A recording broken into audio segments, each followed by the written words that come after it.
TDP నాయకులు YCP కార్యకర్తలు ముస్లిం మైనార్టీలపైన దాడులు ఆపకపోతే ప్రతిఘటిస్తామని వనగానపల్లె మాజీ ఎమ్మెల్యే కాటసాని రామిరెడ్డి హెచ్చరించారు. శనివారం పట్టణంలోనే ఆయన మాట్లాడారు.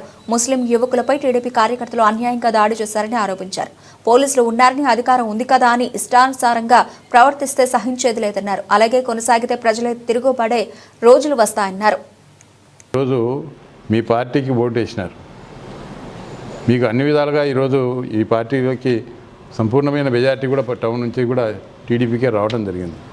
అయినప్పటికీ కూడా ఈరోజు ముస్లింలు యువకులు మీద దాడులు చేసి వాళ్ళను మరి భయభ్రాంతికి గురి చేసి ఇంకా భయపెట్టాలని చెప్పి ప్రయత్నం చేస్తూ ఉన్నారు. ఏదో ఒకరోజు ఖచ్చితంగా తిరగబడే రోజు కూడా అది త్వరలోనే వస్తుంది. కాబట్టి జాగ్రత్తగా ఉండండి. మీరు ఈరోజు ఈ ముస్లింలు యువకుల మీద ఎందుకు దాడి చేస్తూ ఉన్నారు? వాళ్ళు చేసిన పాపం ఎక్కడ?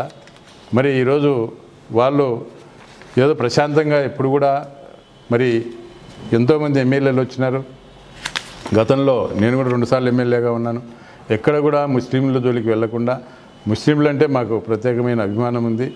మరి వాళ్ళు ఓట్లు వేసినా వేయకపోయినా కూడా మరి అటువంటి ముస్లింల మీద, హిందువుల మీద ఎందుకు దాడులు చేస్తూ ఉన్నారు? మరి ఈరోజు ప్రతి పార్టీలో కూడా కార్యకర్తలు అనేది ప్రతి పార్టీకి ఉండడం సహజంగా ఉంటుంది. మరి మీ పార్టీలో ఉన్నారు, మరి మేము కూడా 5 సంవత్సరాలు ఎమ్మెల్యేగా ఉన్నాను, గతంలో ఉన్నాను. ఎప్పుడు కూడా ఇటువంటి పరిస్థితులు, ఇటువంటి భయానక పరిస్థితులు ఎప్పుడు కూడా లేవు. ఈరోజు ప్రతిదానికి ఈరోజు పోలీసుని అడ్డం పెట్టుకొని ఏం చేసినా కూడా మా కేసులు ఉండవు. ఒక పొగరు, ఎందుకంటే మాకు అధికార పార్టీ ఉంది, మాకు మంత్రి ఉన్నాడు అని ఒక పొగురుతో ఈరోజు ఈ కార్యకర్తలు చేస్తూ ఉన్నారు. అది ఎన్నో రోజులు కూడా మేము సహించే ప్రసక్తి లేదు. ఎప్పుడో ఒకసారి ఖచ్చితంగా దీనికి మరి ఒక పరిష్కారం అంటే ఖచ్చితంగా త్వరలోనే ఉంటుందని చెప్పి కూడా తెలియజేస్తూ ఉన్నాం.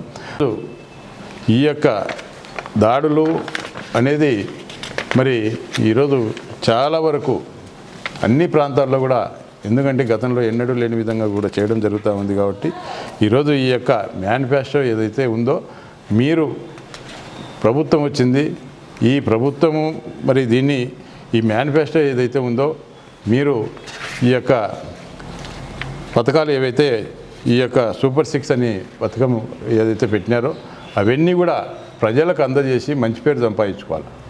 దాన్ని ఏదో విధంగా కప్పిపుచ్చుకోవడానికి, మసిపూచి మారేడుగా చేసేదానికి ప్రయత్నాలన్నీ చేస్తూ ఉన్నారు. కాబట్టి ఈరోజు